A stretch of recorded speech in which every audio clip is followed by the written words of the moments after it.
السلام عليكم ورحمة الله.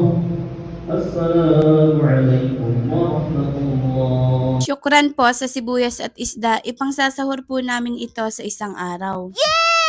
Masya Allah, napakaganda pa rin ng buwan. Sa mga oras na ito ay kasalukuyan kaming nagluluto ng aming sahur. Gumagawa nga pala si Ate Sheila ng noodles ng lomi. Chicken adobo, lomi, tinapay, kanin, alhamdulillah ito ang aming sahur. Gulay para sa sinigang na baka at ito ang pang-iftar natin ngayon.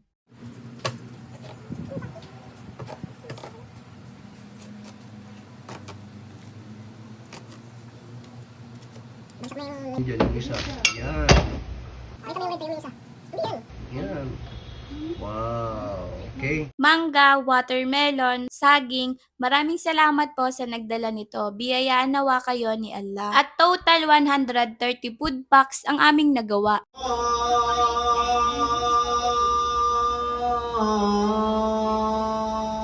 Ngayon ay ika-25 araw ng ating pag-aayuno.